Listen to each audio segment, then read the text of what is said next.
What up, Salvador Briggman here. Welcome back to the Crowdfunding Demystified YouTube channel. On this channel, we love to talk about crowdfunding, specifically how you can get a campaign fully funded, whether that's on Kickstarter, Indiegogo, or another crowdfunding website that's out there. I love to put out videos on a weekly basis to educate and share free education and knowledge, and ideally valuable education is gonna help move you forward when it comes to raising money using crowdfunding or some of the other tools that are available out there. So today, I wanna talk about the Kickstarter campaign page. We're gonna get into that, kind of some of the things you should be aware of, some of the best practices, some of the things you also shouldn't do. If you're interested in learning more about the Kickstarter campaign page, you're gonna wanna watch to the end of today's video, and it's coming up right after this.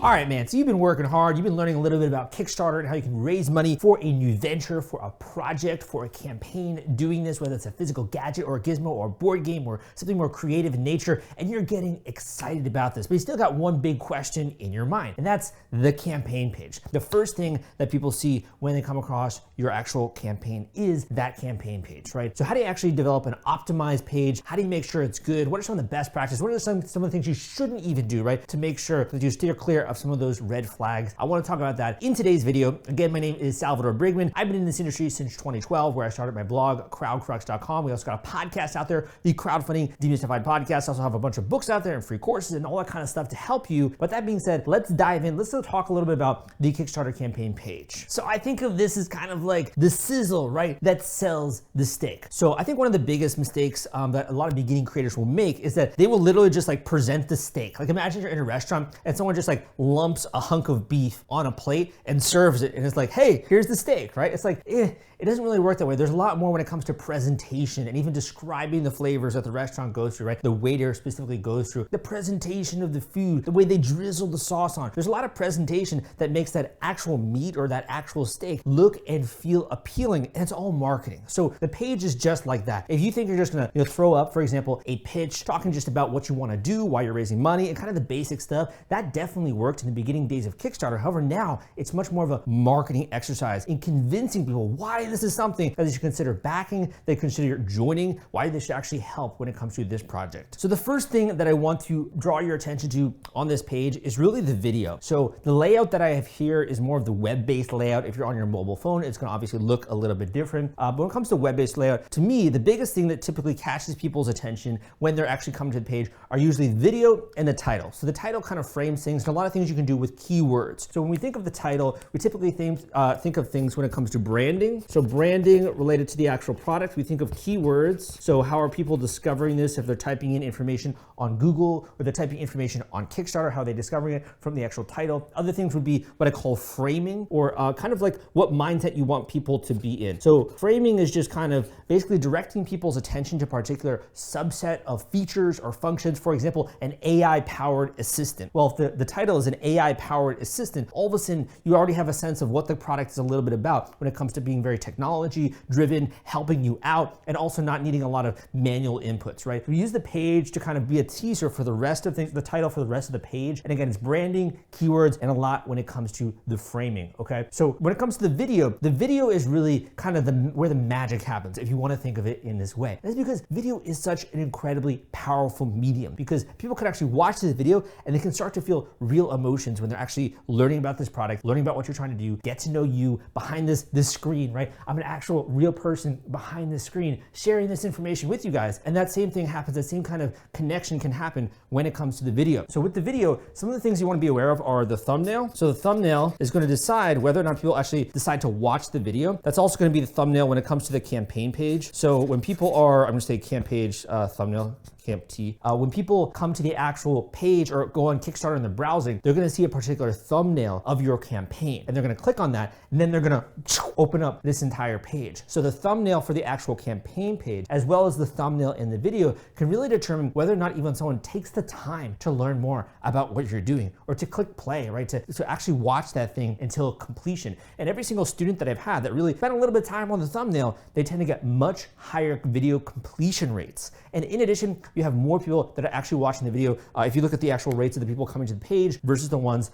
that watch the video. So first of all, think about the thumbnail, think about the actual title. When it comes to the video, I have other videos out there on YouTube talking about how to really optimize your actual Kickstarter campaign pitch video. There's a bunch of different, formats out there. There are many different types of categories. I will say that the style of video that you have is going to be dependent on the category which you launch under, but I'd say sort of a broad fashion, you usually want to keep it just under about 3.5 minutes, 2.5 to 3.5. Some students I recommend having a 2-minute video. Other students I recommend going a tiny bit longer. Really, it's going to depend on you, but go and check out my other videos out there on YouTube talking about the actual pitch video. After someone comes to the actual video, they then start to get interested in the campaign, and there's usually typically an emotional interest of some kind. And the same way you watch a commercial, let's just say you're going to the movie theaters, you got a big bowl of popcorn, you got a Diet Coke, right? And maybe you see, I don't know, a commercial or something like that for some candy, and you're like, oh gosh, I want to go and get the sour gummy worms, right? Before the movie gets started. It creates an emotion, it creates a desire for you to actually learn more, but you actually got to get your butt up there out of the seat and go to the concession stand and actually go and say, okay, do I want this candy or that candy? You got to make some decisions, right? So the video kind of is what pushes them people to the page. So this is the format that I typically notice when it comes to backers.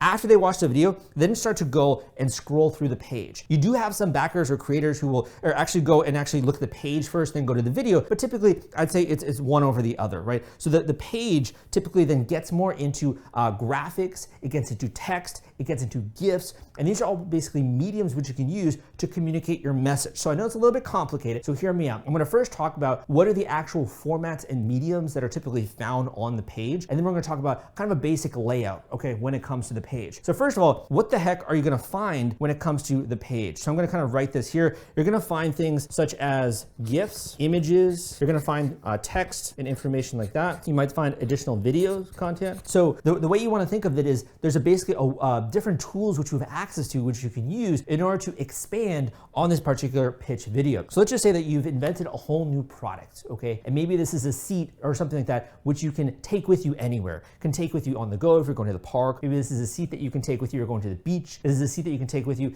anywhere that you need to go if you're going to a festival or something like that. And it's kind of like built into a backpack or something like that, right? If that was an example of your product, you could then think about, okay, so what are the GIFs that I might want to include to demonstrate the functionality of the product? Maybe those GIFs come directly from the video. What are some of the images that people want to see in order to understand how this thing actually works, who it's for, the major benefits that go behind this, where can you use it, how can you use it, what are the materials that it's made of, how might it be used in a different situation, how easy is it to set up? Is it going to set up in a couple of seconds? Is it going to take a little bit while to set up? All those different questions that you have in your head are going to be answered with things like GIFs, image, supporting text, and also video. Okay, so supporting videos as well for something maybe that's a little bit more complex that can't be just described with those kind of itty bitty, I don't know, fast formats, if you want to think of it in that way. So with the text is the biggest, I'd say, issue that I typically see with beginning campaign creators. So I'm gonna start to write here, what are some of the common mistakes? What are some of the common mistakes that I typically see on campaigns? The first one is the actual video not having a great format, duration, not having something that's snappy, something that moves along, something that sells the product emotionally, all those different things, focusing too much on the creator or inversely too much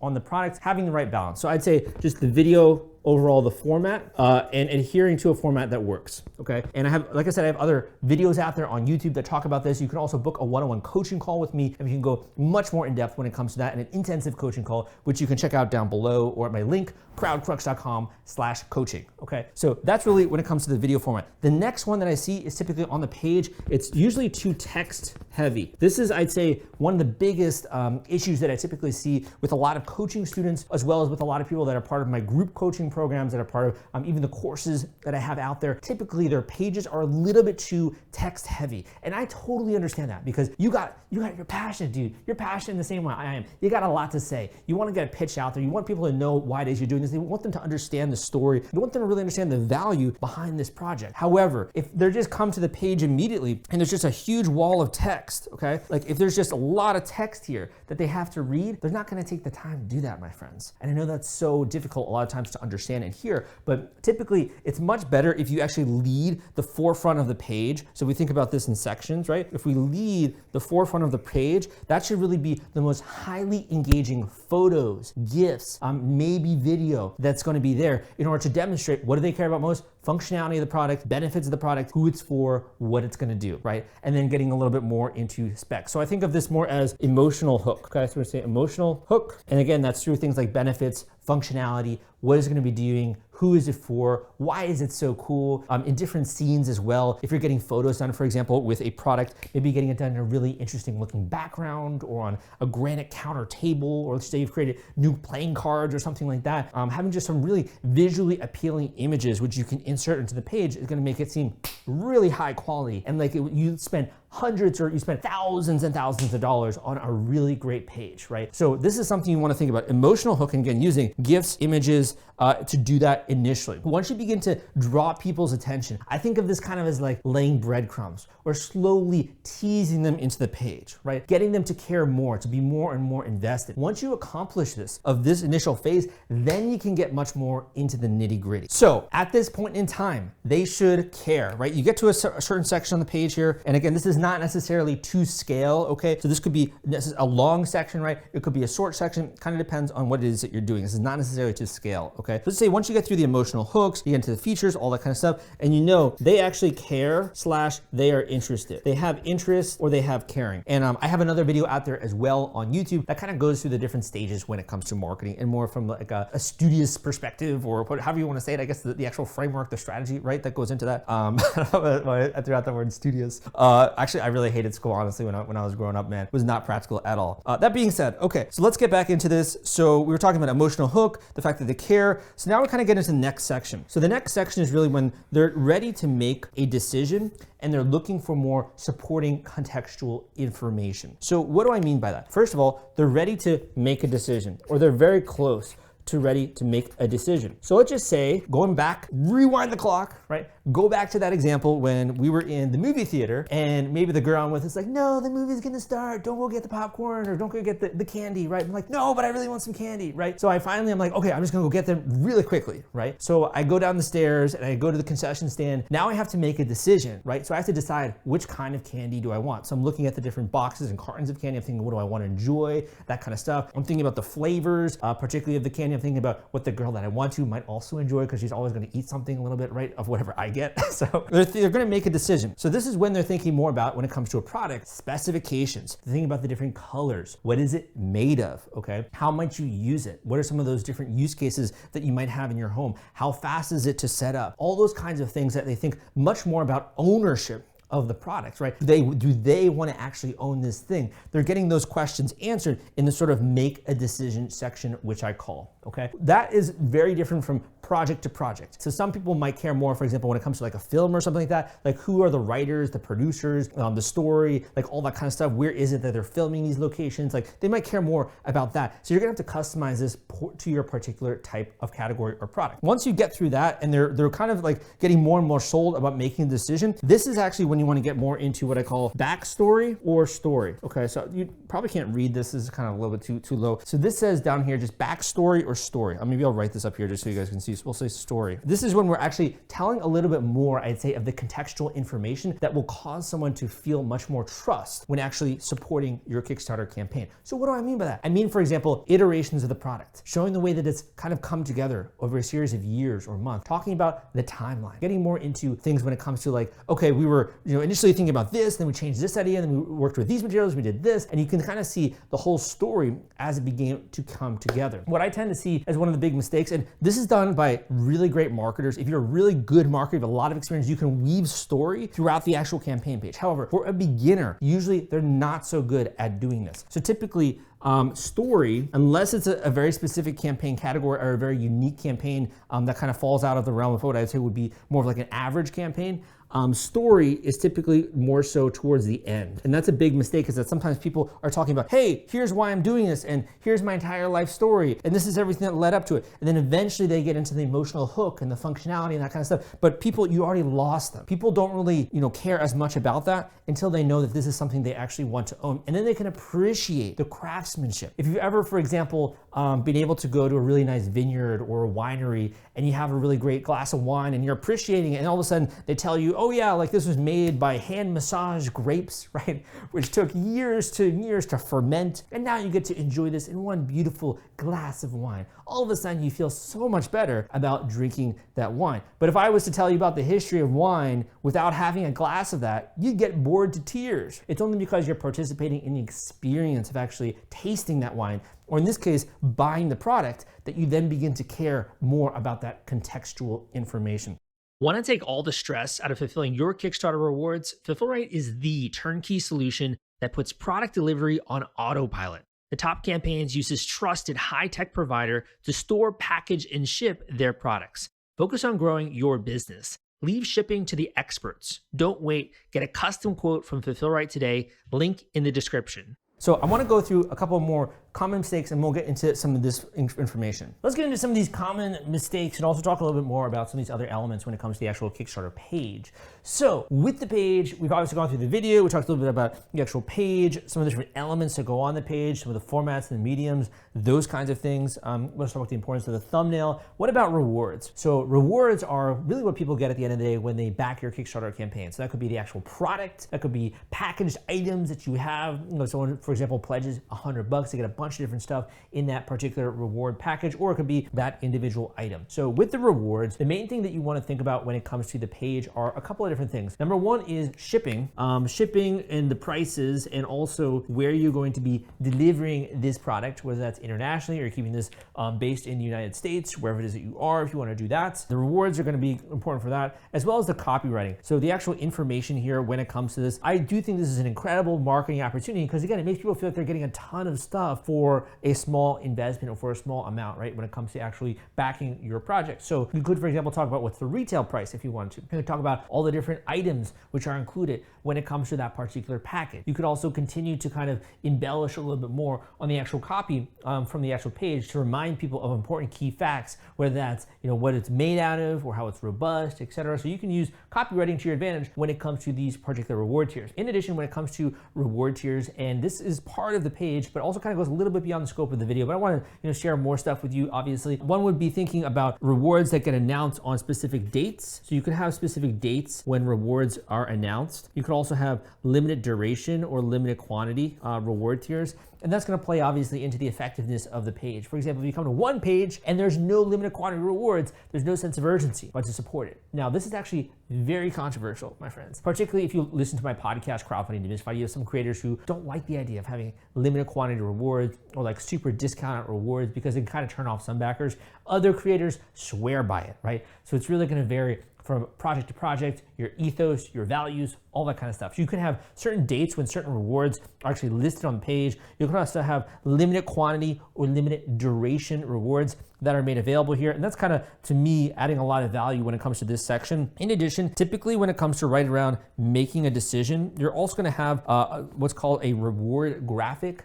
This is very common when it comes to many categories on Kickstarter. This is also something that if we're helping out, for example, a client when it comes to their page or comes to their campaign, we only usually help out like a selective number of people just because we don't have a lot of time, right? We're getting just like tons of, inbound messages and that kind of stuff. For those of you that are interested in learning more about how to actually do one of these campaigns and also create these things and really kind of, soup this up, make this be, if you're already spending a ton of time putting this together, why not really give it your A game, right? And that's really why I make my intensive coaching sessions available. They're designed to be useful, practical, and helpful for you. And if you think we can help you in some way, we can always talk about that obviously at the end of the call. That being said, let's get a little bit more into this. So the rewards, right? We talked a little bit about that. There's also gonna be some kind of a graphic when it comes to this, usually after around when someone is making a decision. You also obviously have the funding meter here. So the more quickly your project is funded, it looks a heck of a lot better on that particular page, as well as you have backers, numbers of days that are left, and you'll see as the days kind of count down and clock down and tick down, you tend to see more of an influx of people checking out your crowdfunding campaign, and thus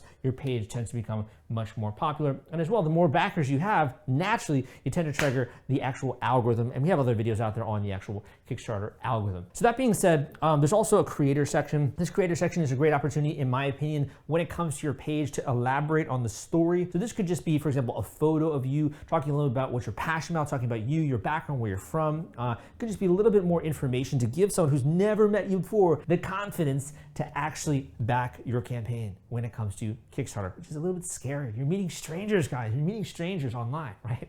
They're coming here and they're checking out your page. So we talked a lot in this video. I'm gonna kind of end this video, I think, with some of these common mistakes so we can kind of have some takeaways, right, when it comes to this particular video. And if you haven't enjoyed this video and some of my content, give me a thumbs up, man. Let me know, leave a comment down below. Tell me that this has been useful, helpful, practical, informative for you. So that way we can put out more videos just like this and also blog posts on my blog, crowdcrux.com. So what are some of these common mistakes? So we talked about the video format, some of the text, the story, and how this works here. Another big common mistake I see is just when it comes to the rewards, having too many rewards.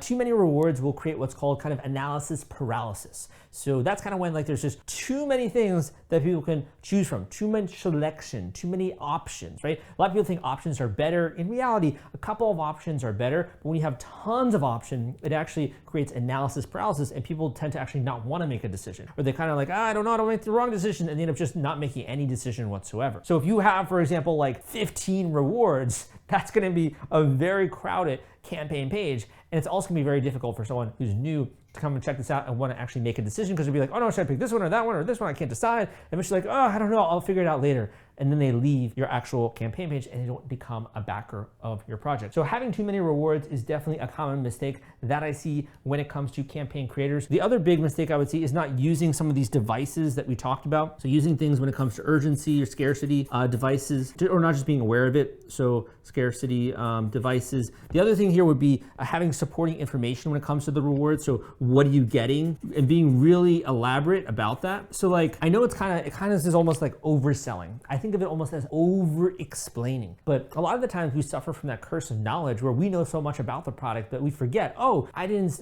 stress the fact that with this reward, you're getting a great percentage off retail, or that it's made out of this material or this or that. It includes all these different items, right? Or you're gonna get this or this, and showing that visually in a graphic or an image of some kind. And when you don't over explain, a lot of the times those people that maybe just don't have as great a product knowledge as you is just not really convinced enough to be able to support someone, to back your campaign, and to help you with your funding meter going up and up. So make sure you over explain, I would say, when it comes to the rewards. So some of the common mistakes that we talked about here when it comes to the actual page, comes to the text, the video, I would say another big one is a lot of creators, when they come to me and they're doing a call, or we're talking when it comes to their actual project, they'll really want to kind of really make sure that it's not too long. So this is actually a very contentious point as well when it comes to marketing, but I'm gonna explain it a little bit as to why this is actually important. So a common mistake I see is a page that is too short. A page that is too short.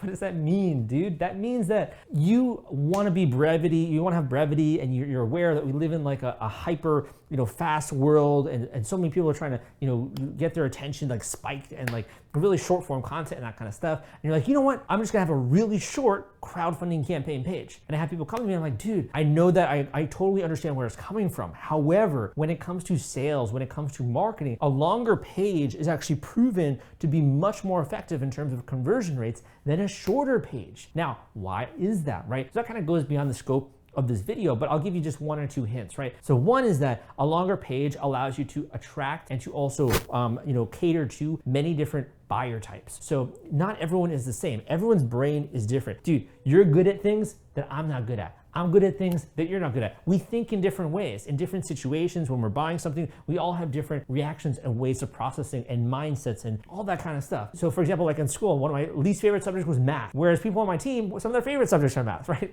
So it's like your brain is very different. So when you have a long page, it allows you to cater to many different styles of thinking. So some people who want more information on specs, some people who want more, just care more about the benefits, some people who do want to know more about the story. The longer your page, the more chances you have to be able to knock out one objection or one FAQ or one thing that's holding someone back from actually buying that product right then and there, despite the fact of never having met you in person. The other big thing when it comes to long pages, and also in my opinion, rewards, and I talk way more about this obviously in some of my programs, in my book, The Kickstarter Launch Formula, great book, available on Amazon, Audible, all these different mediums, right?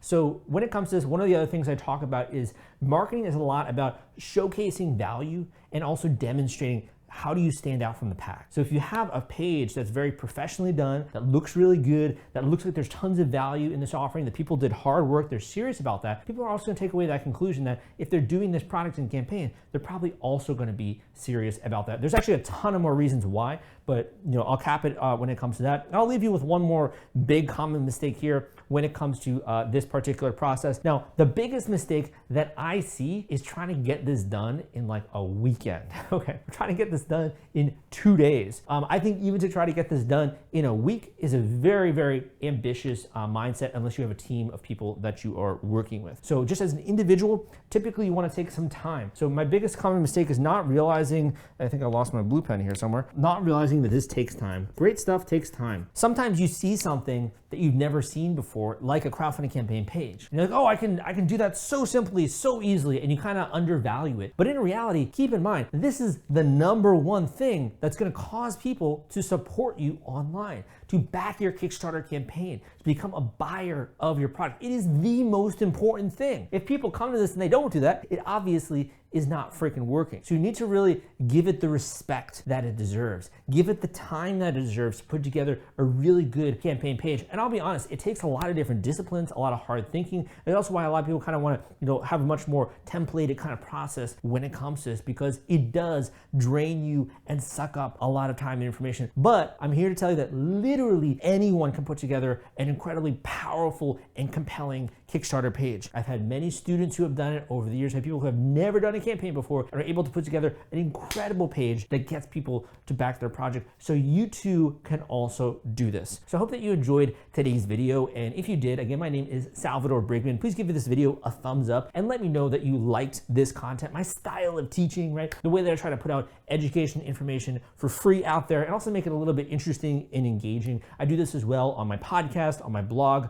crowdcrux.com. We talk a lot about this as well when it comes to the free books, some of the books that I have out there, some of the free courses, sorry, not free books, but free courses that I have out there, a lot of other information and content that I try to pump out there as well when it comes to this YouTube channel on a weekly basis. If you do want to have more of a, personalized, tailorized session when it comes to this, and I think this is honestly one of the best investments which you can make if you're going into the unknown. If you're going out there and trying to raise money, whether that's 6 and 7 figures, or you're trying to launch something entirely new to the world so people can buy this thing and they can check it out, whether it's a gadget, a gizmo, a design product, whatever kind of product that you're trying to get out there into the world, booking a one-on-one intensive coaching session is literally one of the best things which you can do when it comes to this. I've had so many students say that this is just incredible amounts of value packed into a session. So if you want to learn more about that, go and check out the link down below when it comes to my one-on-one coaching sessions. Again, my name is Salvador Briggman. That link is crowdcrux.com/coaching. Thank you so much for checking this out. Come subscribe for more content just like this, and I will see you next time.